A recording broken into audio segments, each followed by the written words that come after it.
Hello नमस्ते प्रणाम। आप सबका छोट भाई छोटे लाल मतलबी आप देख रहे हैं भोजपुरी मस्ती दबंग को। देख ही लिए तो जाइए चैनल को लाइक सब्सक्राइब जरूर कर दीजिएगा, ज़्यादा से ज़्यादा होगा तो ग्रुपों में शेयर कर दीजिएगा।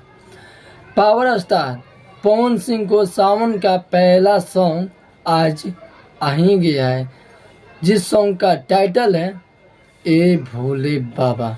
जिस सॉन्ग का टाइटल है ए भोले बाबा, आप लोग जाइए सॉन्ग को सुनिए। सुन के ही मन आप लोगों का खुश हो जाएगा। क्यों खुश होगा?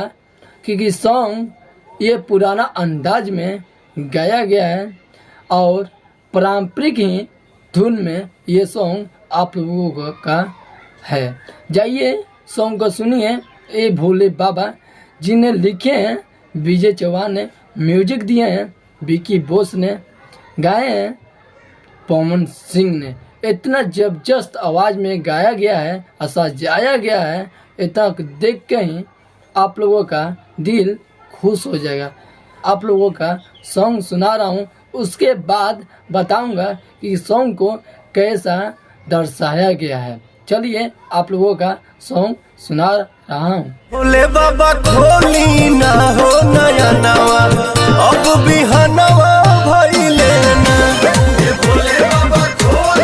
यदि आप सॉन्ग सुने नहीं हैं तो बताइएगा कमेंट बॉक्स में ये सॉन्ग कैसा लग रहा है। ये सॉन्ग है पारंपरिक धुन में, आप लोग सुनते ही मन खुश हो जाएगा। बहुत अच्छा मीठा आवाज़ में ही गाया गया है। आइए सॉन्ग का टाइटल है ए भोले बाबा।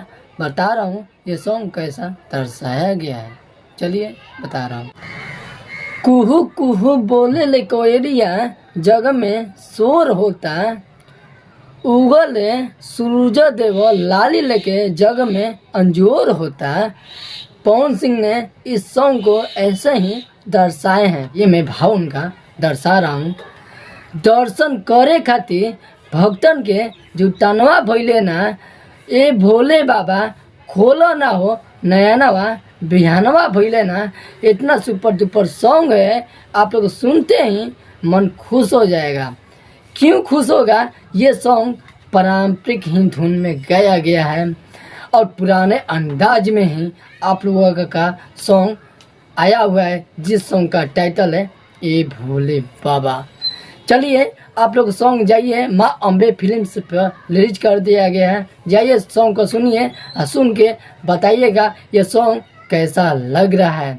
सुनते ही मन आप लोगों का खुश हो जाएगा। मैं चलते हैं अगला वीडियो में।